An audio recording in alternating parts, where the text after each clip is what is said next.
Buenas tardes, mi nombre es Roberto Ibarra, tengo 31 años y desde hace 7 años que estoy en un seminario diocesano y misionero que está en Roma, en Italia, Redentoris Mater se llama, pero soy de origen chileno, obvio, y de la parroquia Inmaculada Concepción de Vitacura, más particularmente.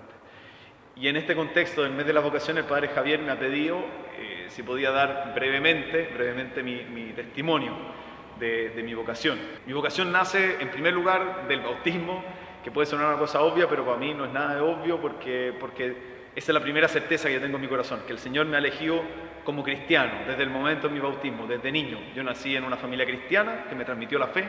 Ha sido el primer lugar donde yo he experimentado un amor gratuito, donde no se me pedía nada a cambio. Soy el mayor de 11 hermanos y mis papás siempre han sido un testimonio muy grande para mí de fiarse de una palabra del Señor. A un cierto punto ellos se han fiado de lo que les ha dicho la Iglesia y Dios ha sido muy fiel, con sus dificultades obviamente, lo que es vivir en una familia numerosa, pero yo estoy muy agradecido por la familia que Dios me ha regalado. Después yo recibí la fe en mi casa, en el colegio, quizás como tanto, y así llegué a la universidad, pero un momento determinante fue cuando me invitaron a escuchar un ciclo de catequesis en la parroquia Inmaculada, en donde se me anunció con mucha fuerza algo que yo intuía, pero que tenía un poco como conceptualmente, que era que Dios me amaba, no solamente que Dios me amaba, sino que Dios me amaba así como yo era. Que esta cosa no era que yo tenía que ser mejor, no era un moralismo, sino que el Señor me quería como yo era, y la recibí en un momento de la adolescencia en donde es particularmente difícil creerse eso, porque quizás a muchos les pasa, a mí me pasó de adolescente que yo creía que lo que me hacía sufrir eran ciertas cosas de mi carácter, ciertas cosas de mi personalidad, que yo hubiera cambiado al tiro, y en cambio ahí en estas catequesis y después formando una comunidad cristiana que participaba en la parroquia, descubrí que no. O sea, que mi sufrimiento no pasa por ese lado. Es más, que el Señor tenía una historia maravillosa conmigo y pude experimentar una iglesia concreta, con gente concreta, en donde no había un juicio. O sea, uno viene del colegio, en el colegio tiene que aparentar, después en la universidad, en donde todo es un poco competitivo y se van formando ciertos estándares que tú tienes que cumplir. Y en este lugar, para mí, ir a la iglesia, ir a la comunidad, participar en la parroquia, era estar en un lugar en donde no se me pedía nada, en donde no había expectativas, en donde yo recibía amor gratuitamente y donde podía vivir un tipo de relación que afuera no se vive, unas relaciones, gratis, ¿no? Sin condiciones. Después entré a la universidad, estudié ingeniería civil y en la universidad tuve la gracia enorme, yo no quería, pero a través de un amigo que un poco medio me engañó, fui a unas misiones, ahí tuve otra experiencia de Dios impresionante. Y ahí en la pastoral universitaria nos encontramos gente que veníamos de parroquia, gente que venían de movimiento, gente que venían de otros carismas de la iglesia, todos muy distintos, con acentos distintos, y por lo mismo se iban generando ciertas fricciones, ciertos roces, pero en donde era muy claro que el centro era anunciar a Jesucristo. También en la universidad me empezó a crecer esta inquietud de qué era lo que Dios quería para mí. Y a mí me tocó estar el 2011, que fue el año de la movilización universitaria, y por un tiempo pensé que la política podía haber sido esto, ¿no? La política entendido como una cosa muy alta. Hoy en día la política está obviamente un poco a maltraer, pero tenía un grupo de amigos muy buenos que también creían en ciertos ideales, y yo pensaba, bueno, sí, ¿qué cosa más? ¿Qué hay de más importante que poner los dones que a uno Dios le da al servicio del bien común, ¿no? Pero había algo que me dejaba siempre insatisfecho y nunca me comprometí 100% con la política universitaria porque me daba cuenta que cojeaba en una parte, ¿no? Y el único lugar donde yo encontraba como la respuesta plena al problema que yo veía, al problema del mundo, a las inquietudes, al malestar que un poco se respiraba en la universidad, incluso ya en esos tiempos, hace más de 10 años, y que hoy en día se manifiesta quizá en toda la sociedad. Y el único lugar en donde había encontrado respuestas llenas, plenas, así había sido en la iglesia.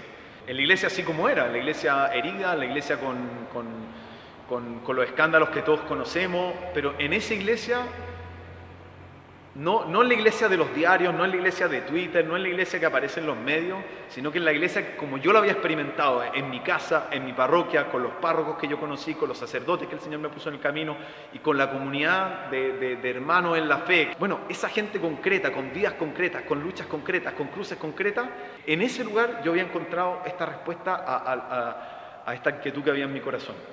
Y así cuando estaba más o menos terminando la universidad, que no estaba muy seguro qué hacer todavía, se dieron dos cosas. Una, me tocó conocer un aspecto que yo no había conocido primero de la pastoral, que era toda la parte social, la de trabajos sociales. En el fondo, ver lo que el Papa llama las periferias existenciales y darme cuenta que en ese lugar, o sea, que a ese lugar la política no le podía dar respuesta, porque no eran solamente problemas materiales, que también se pueden solucionar, que también existen obviamente, sino que había un deseo profundo de amar y ser amados.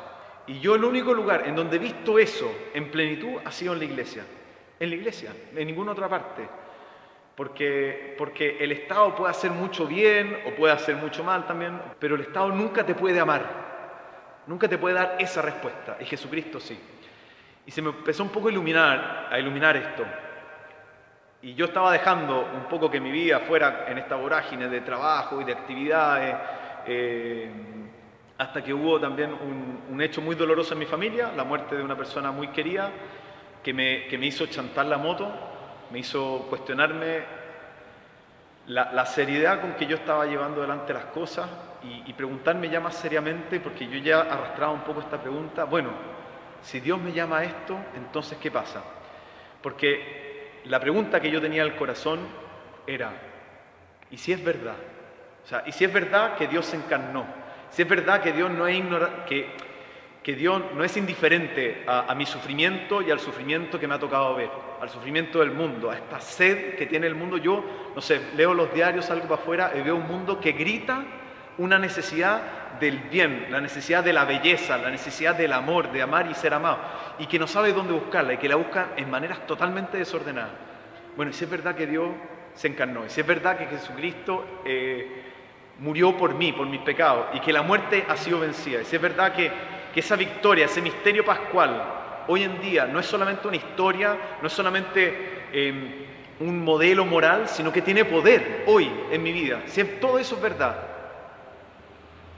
no hay nada más importante que anunciar a esto. No hay programa político, no hay programa social, no hay planificación global que pueda responder al hombre como el hecho de que Dios ha muerto por él, como Dios ha muerto por mí. Yo he experimentado esto, a mí esto se me anunció en la iglesia y me lo creí, porque lo vi encarnado. He visto la misericordia y la he visto en la iglesia. Por eso, en un minuto, hablé con un sacerdote que me dirigía espiritualmente, hablé con los catequistas y Dios fue allanando los caminos. Y muy rápidamente, sin casi calcularlo, de repente me encontré en el seminario. En el seminario feliz, contento con lo que el Señor ha hecho, contento de pertenecer a esta iglesia herida, iglesia hecha por pecadores. Y si a mí no era nuevo, porque el primero soy yo el primer pecador que está ahí metido, completamente indigno de donde el Señor me tiene, pero convencido que no hay nada más importante, aunque el mundo parezca que no lo quiera escuchar. Lo único que el mundo tiene una sed de infinito, una sed de trascendencia, una sed de amor, que solamente puede responder Jesucristo. Yo esto lo he vivido porque yo he tenido la gracia enorme de conocer una iglesia viva, con gente concreta, con hermanos concretos, que me han amado como soy.